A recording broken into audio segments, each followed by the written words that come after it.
Ladies and gentlemen, please welcome Elon Musk. Oh, testing 1, 2. All right.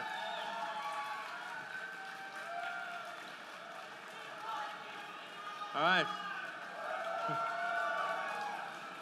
All right. Welcome everyone to the Model X launch.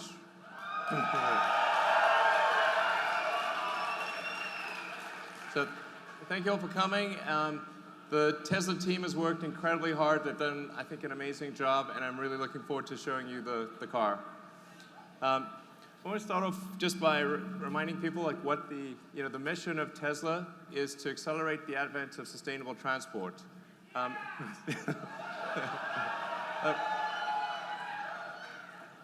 I think you guys know, it's incredibly important that we move to a sustainable world sooner rather than later. The sooner we do it, the better it is.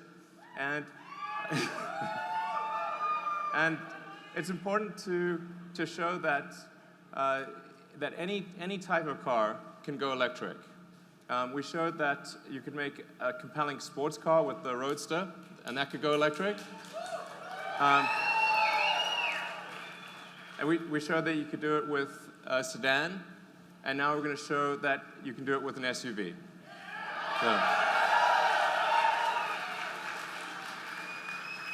So we're going to start off with what's actually most important for a car, which is safety. So if you're driving, you're carrying your friends and family around, there's really nothing that's more important than safety. So first and foremost, the car's got to keep you and the ones you love safe and protect you under any circumstance you can imagine. So.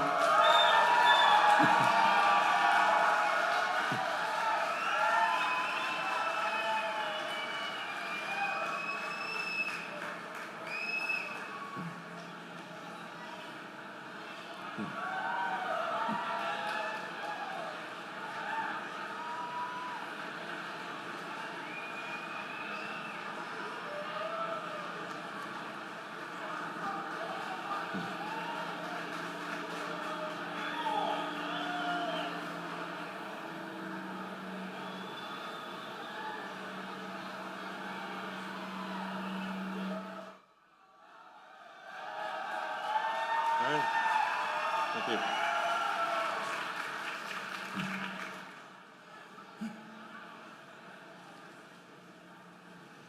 So, there you have the Model X. I'm going to talk a lot more about the details of the car, but I'm going to start off with safety.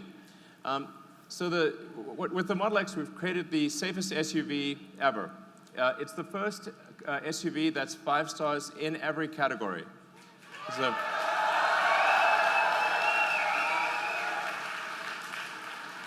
and I thought I'd just explain what does 5 stars mean, because 5 stars is not technically a statistical number. It's sort of a rough reference point. And what it actually means is it describes the probability of a serious injury in a high-speed accident.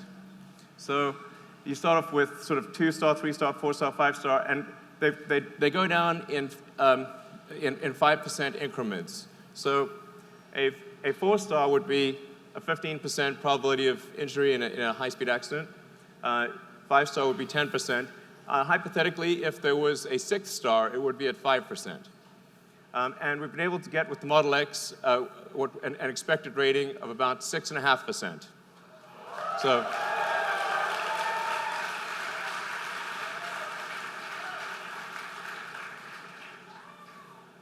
And so let me explain how we get to such a low probability of injury. It goes to the design of the car and the fundamental architecture. So starting off with the frontal, what happens in a frontal crash. This is where most injuries and deaths occurs in a frontal crash. And normally with a gasoline car, you've got a large steel engine block in front. And so in a high-speed impact, that engine block compresses into the passenger compartment and obviously causes damage to the people that are sitting there. With the Model X, there is no such thing. So we have a small electric motor that's down low by the battery pack. And the net effect is that you've got a much larger distance for the crumple zone. So it's really taking impact energy is about force over distance. And if you've got a longer distance, you can actually distribute that force over that longer distance and have a better deceleration and not impact the cabin. So in the case of the frontal zone, you've got something that's the equivalent of, like, if you were to jump out of a tall building into a pool, it's the difference between jumping into a pool or a pool with a rock in it. So you don't want the pool with the rock in it. So then going on to a side impact, the Model S and the Model X are about half of the next best in the SUV class. So the X is so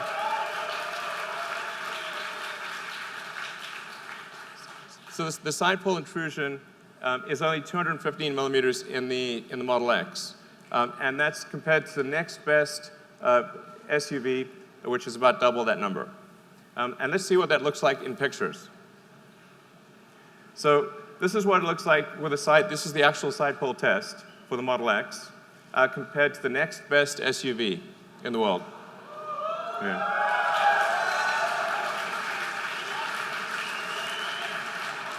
I mean, this is the difference between life and death. This is a really big difference.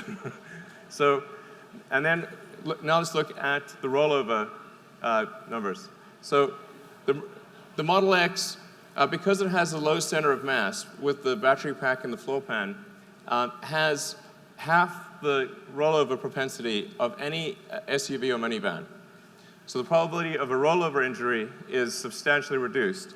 And you can see this in the architecture. We start with the pack, and that pack provides a stiffening member for the whole car. It provides a very strong foundation for the whole car, lowering the center of mass, and serving as a load transfer medium to the rest of the vehicle. So whereas a gasoline car really just has thin corrugated sheet metal at the base and can't transfer the load in a side impact. So we'll just show you the rest of the car building up. You see the motors and the chassis. It gives you a sense for the core architecture of the car. Now, of course, the best protection is not to get into an accident at all.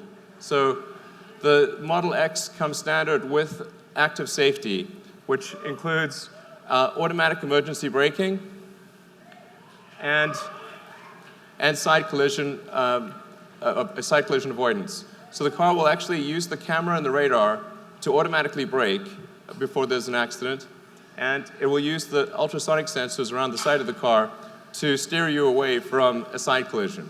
And these are active all the time, and it's just a standard feature in the car.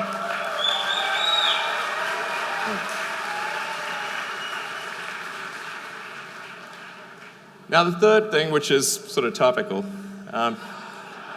is air safety. Now, we designed the car well before recent events. So it just happens to have, there's recent events have illustrated the importance of air safety. And we have with the Model X the first true HEPA filter in a car. So why is it important to have a particulate filter? Why is it important to have a gas filter in the car? It's because this translates to a real change in life expectancy. So these are the most conservative numbers we could find on the internet, like the most conservative. They go way worse than this. This is basically the least bad thing that would happen if you lived in these cities. So, and now let's take a look at the filters themselves. I want to show you just how much of a difference this is. The top one is our primary air filter. The one on the left and the bottom is our secondary air filter. The one on the right is a normal car air filter. I think we've got some of those here. So this is what a normal car filter looks like. It's really quite small. This is the this is the primary air filter of the Model X. And this is the secondary air filter. Our secondary air filter is bigger than the primary air filter of a typical car.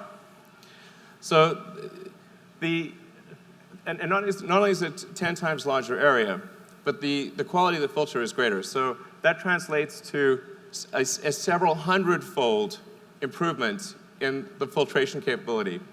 It is 300 times better at filtering bacteria, 500 times better at allergens, 700 times better at soot or smog, and 800 times better at filtering viruses. And this is on a bad day. So this is the minimum passing grade when it's just operating at its worst. So, so in addition to the particle filters, we have 3 layers of active carbon. So we've got one universal adsorbent layer, that's the initial layer. Then we've got another activated carbon layer that's meant for acid gases, and another one for alkaline gases.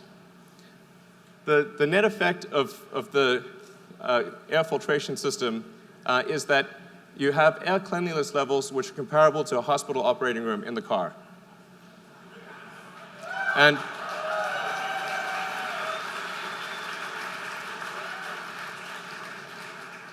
in fact, when the car is operating at its at maximum capability, so if you sort of press max capability in the car, we can't even detect any viruses or bacteria or spores. So it's like 0 come through. So if there's ever sort of a apocalyptic scenario of some kind, hypothetically, you just press the bioweapon defense mode button. This is a real button.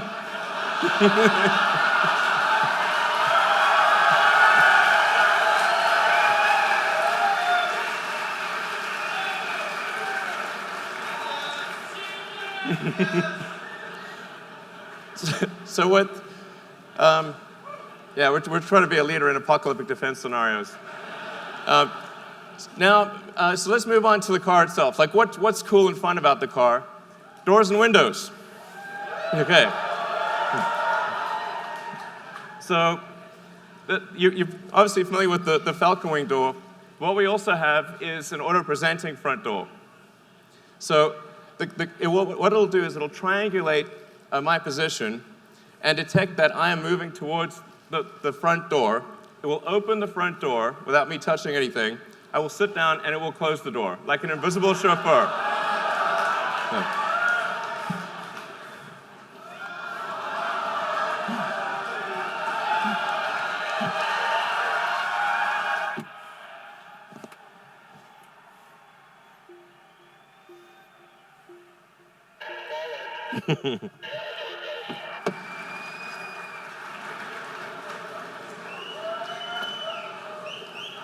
And there are a few other features that are hard to demo in this exact scenario, but something that we worked very hard on is a windshield that's a panoramic windshield. So it comes up and over and feels like a helicopter cockpit when you're driving.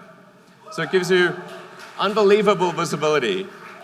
And it's transformative in the driving experience. So you really, when you do the test drives later tonight, you'll see what I mean. It's really makes a difference. And then in addition to that, we also have it's a small feature, but an important one, is the ability to blind holster your phone. So this is like one of those things where it's small, but it's important. Instead of having to fiddle with a bunch of wires to plug in your phone, you can basically take it out of your pocket and blind holster it. It'll automatically fit, and there are adapters for every variant of popular phone.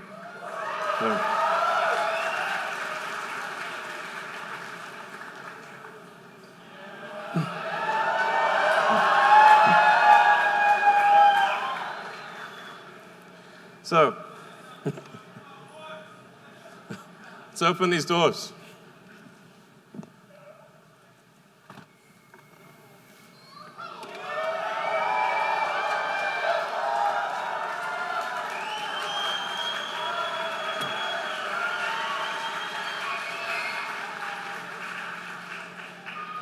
So the reason we created these doors was originally we were trying to solve a problem, which is how do you access the third row if you have child seats in the second row?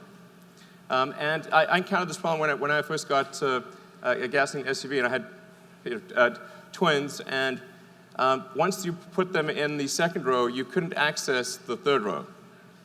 So we wanted to have an opening that was big enough so that you could do that. So you could have real utility of the third row, even if you have kid seats in the second row. So you basically just press the button. The seats will go forward, and I can step directly in. So.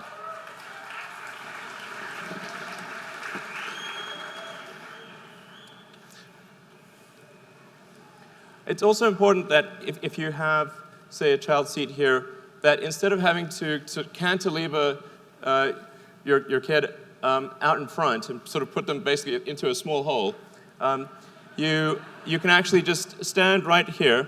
You can actually step into the car if you want, and you can just put your child down in the child seat. It makes a huge difference in terms of back strain and comfort. So those are the two functional reasons, and then it also looks cool. So, yeah. So that's the Falcon Wing doors, and now obviously a question with the doors is, so how do they fit in tight spaces? Well, we'll show you. Let's bring out the cars. Yep.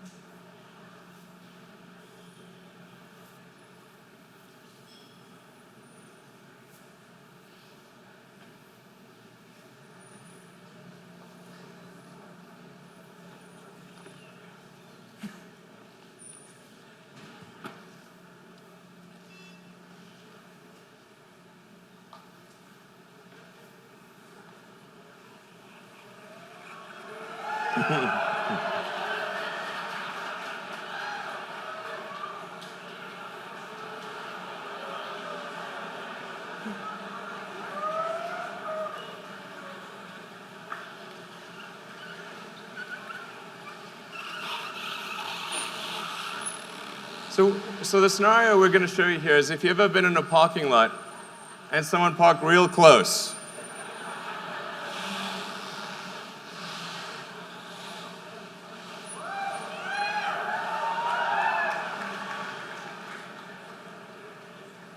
So I don't know if you can see well here, but there's only about a few inches separating the side mirrors on each side of the car.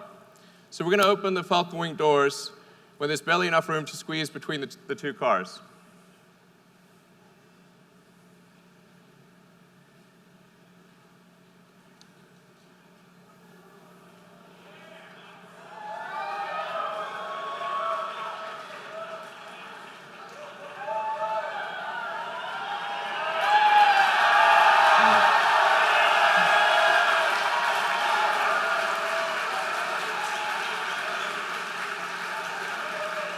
So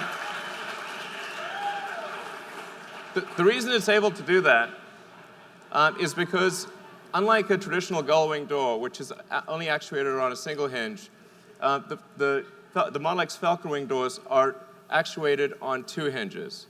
So it's able to move up and over instead of simply moving out in a broad arc. And moreover, if you compare it to, say, a minivan door, let's open the minivan door here.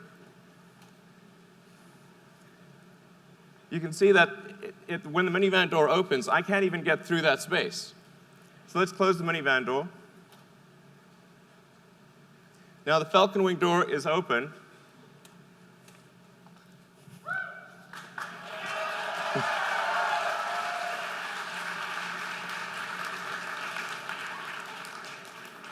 So our goal was to create an aperture that was more functional than a minivan door, and I think the team has succeeded. So I think it's the best aperture out there.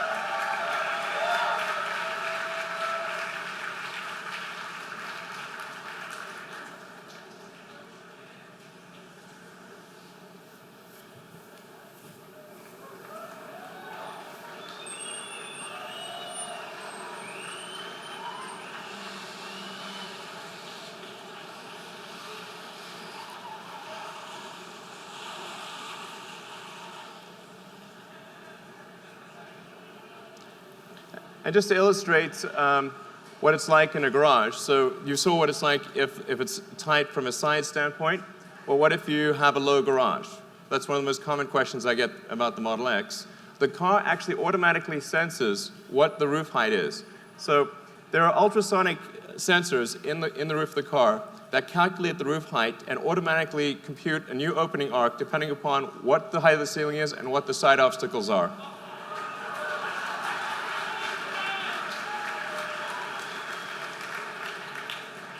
We actually developed a new ultrasonic sensor that's able to do sonar through metal. So in order to avoid having a puck, which is ordinarily needed for ultrasonic sensors, we thought the aesthetics of the puck would not be good because it would have to be in the center of the door. So we actually developed an ultrasonic sensor that can literally see through metal. All right. So let's maybe talk a bit more about the second row seats.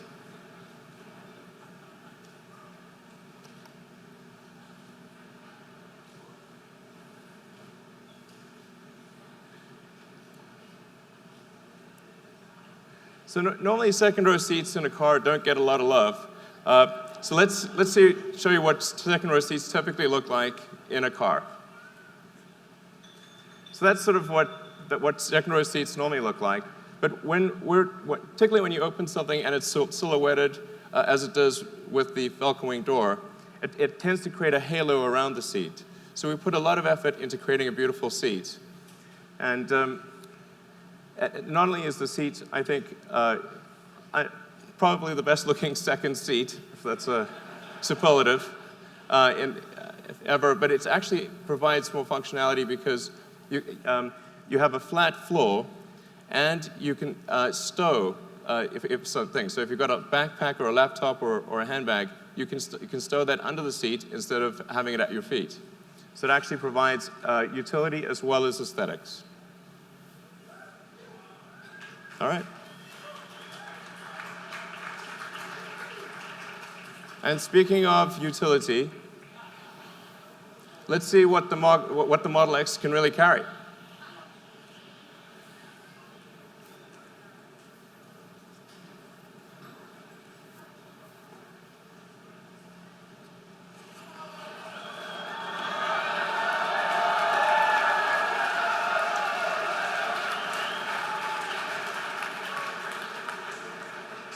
So the Model X is capable of towing 5,000 pounds. So 5,000 pounds while carrying 7 people and quite a lot of luggage. Yeah.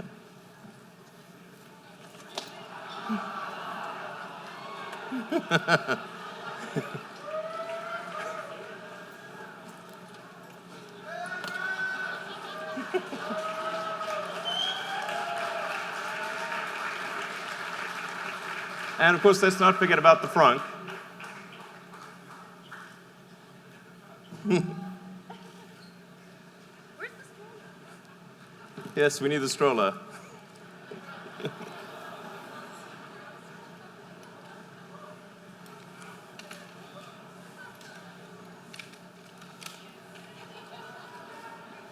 There we go. Do you want to put them in or do you want to carry them out?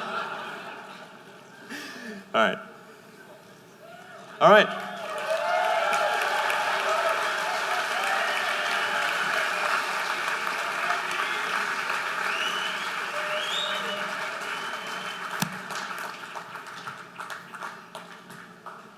All right, so there you have it. Model X carrying seven people, a 5,000-pound trailer, and I lost count of how many bags, and a stroller.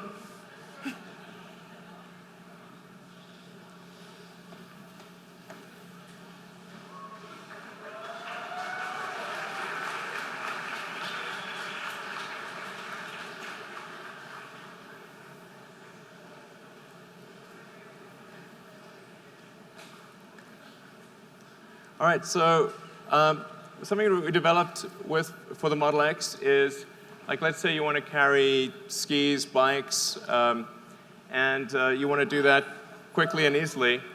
We made an accessories hitch that can be put on by a kid in approximately 10 seconds. Thank you. I think that was more like 5 seconds. So the accessories hitch can carry up to 4 bikes or up to 6 sets of skis. And you can close the trunk and have full functionality with the rest of the car.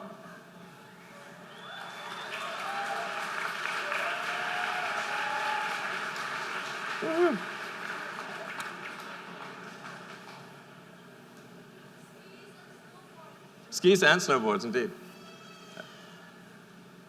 And then the final element, of course, is performance. Even the standard version of the Model X has quite high performance. So it's got the standard version, 90D's, got 257-mile range, all-wheel drive, of course, and it gets to 60 miles an hour in 4.8 seconds. And then the P90D Ludicrous mode. I mean, this goes so fast it's wrong. So do 0 to 60. This is an SUV, and it'll do 0 to 60 in 3.2 seconds.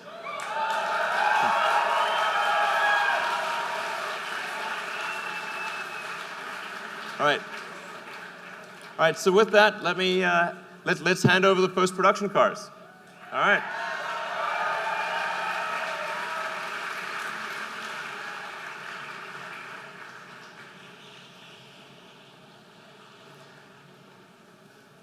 All right, so let's see, VIN 6. Hey, Ara. What's up, man? Amazing. Hey. Congratulations. Such an awesome job. All right, cool. Nice license plates. All right. All right.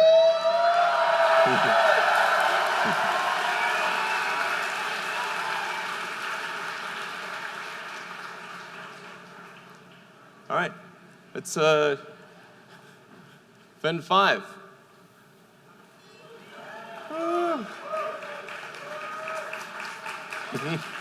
Car's coming soon. All right. Thank you very much.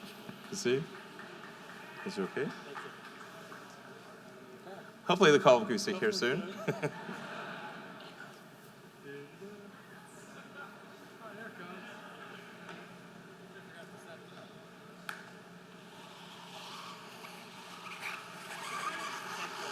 All right, thanks.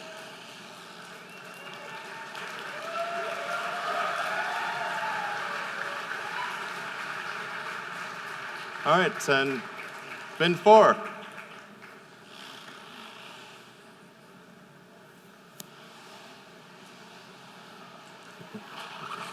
Standing for Sergey. All right.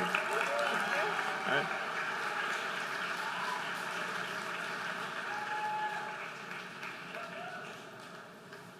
Oh, hang on, to see. VIN 3.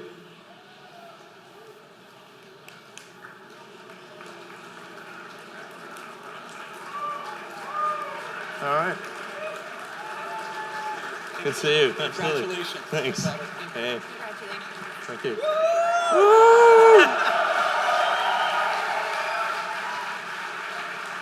All right, and VIN 2.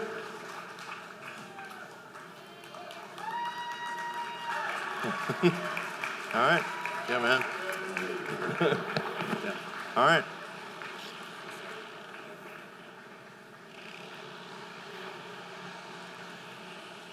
And then, let's see. Then the final one is my car, which is going to be up in a moment. And I will leave my car on stage when it arrives, so that you can come and take a close look at it and cool around it and that kind of thing. And that's that. Really, I hope you have a great night. Enjoy the test drives. So I'd like to thank you, and I'd like to thank the Tesla team who worked super hard to make this night work. All right, thanks. Have a good night.